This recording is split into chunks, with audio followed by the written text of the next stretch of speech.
Hello and thank you so much for tuning in at Janelle Hair Collection. Today we are going to learn how to do the artificial locks. They are thin the way you are seeing. So today we are going to learn step by step on how to come up with this type of locks. And I use 3 packets. I used 2 packets of black full, and then the brownish I just used a quarter packet of the brown.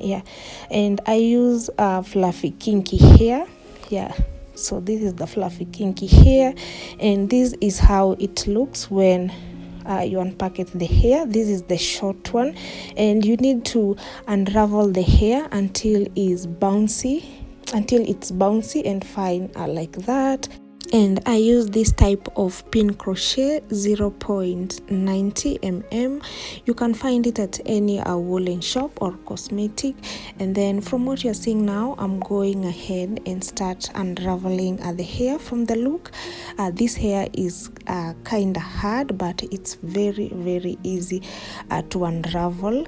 And I'll go ahead and do the same thing until I finish. And before I go any other further, if you're coming across this channel for the first time and you love the type of content that I do share here on YouTube, it's very, very easy. Just go ahead and click on the subscribing button. Subscribing to my channel, it does count a lot because it keeps me going.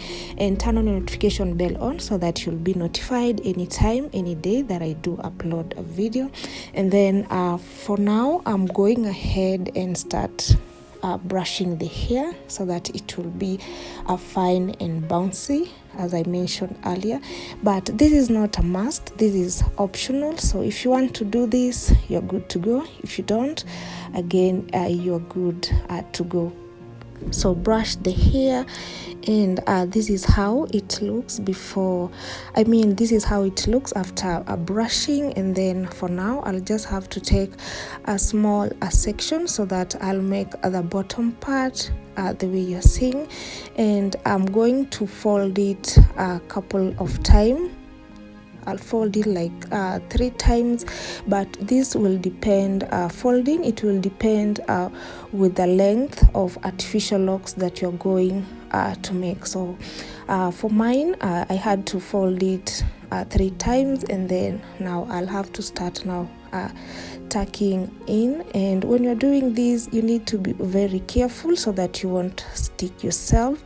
So I have my crochet going in like that.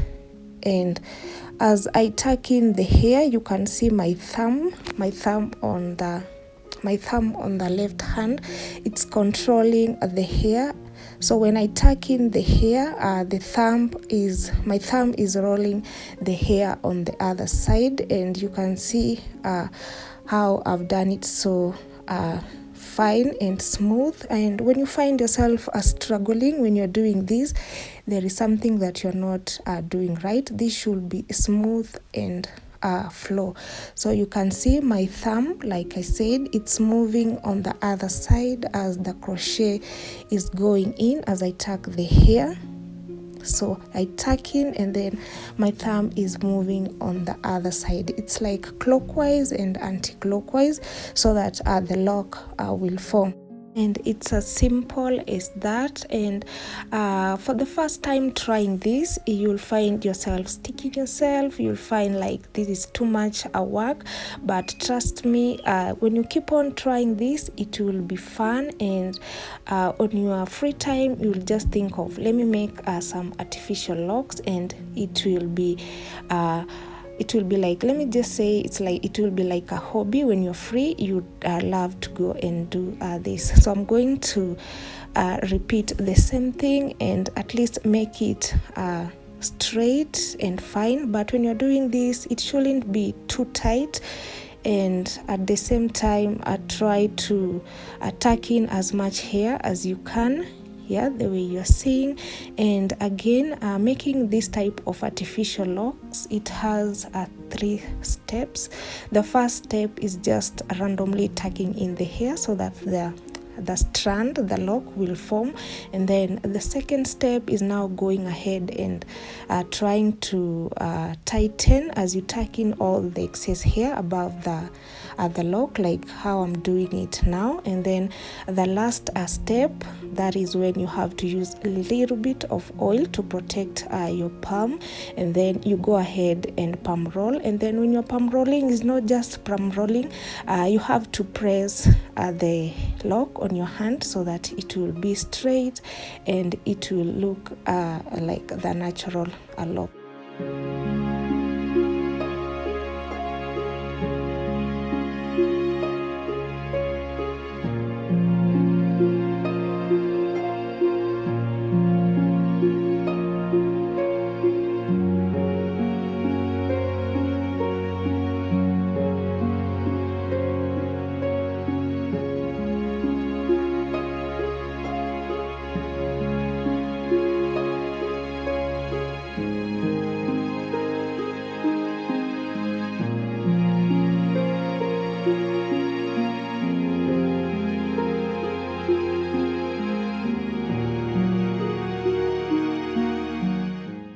Yeah, I'm still here with you. You can see the bottom part is done. That's how it looks before palm rolling. And now I'm going to take the black part like that, and then I'll have to fold one end like that, and then I'll have to take a scissors and divide it into two so that there won't be a knot where the two are going to join.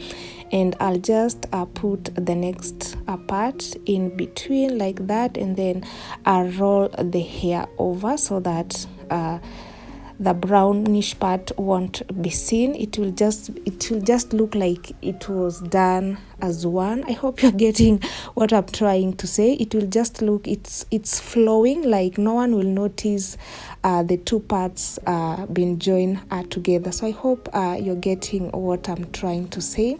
And where the two parts are joining, you need to do it very careful so that it will be intact, and at the same time no one will notice where the two are meeting.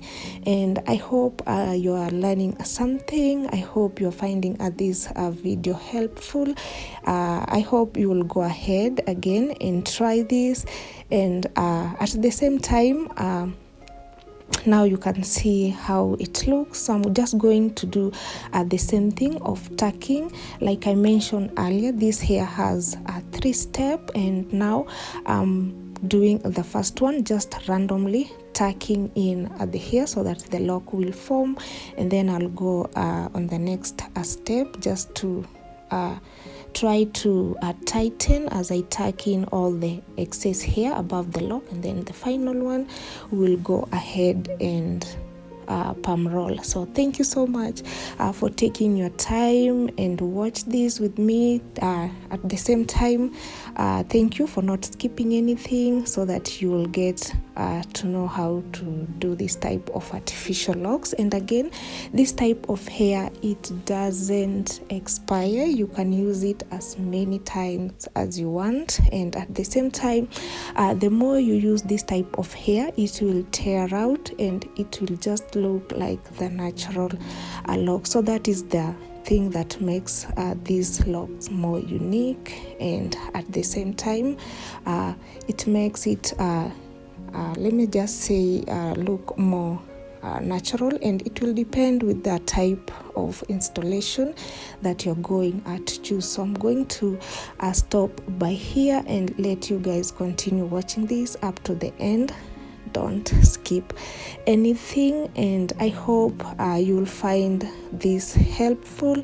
And as usual, leave a comment, share this with a friend, and at the same time give this video a thumbs up. So continue watching this up to the end, and I'll have to stop by here. And I hope you'll get everything right that I've mentioned when we begin doing this type of video.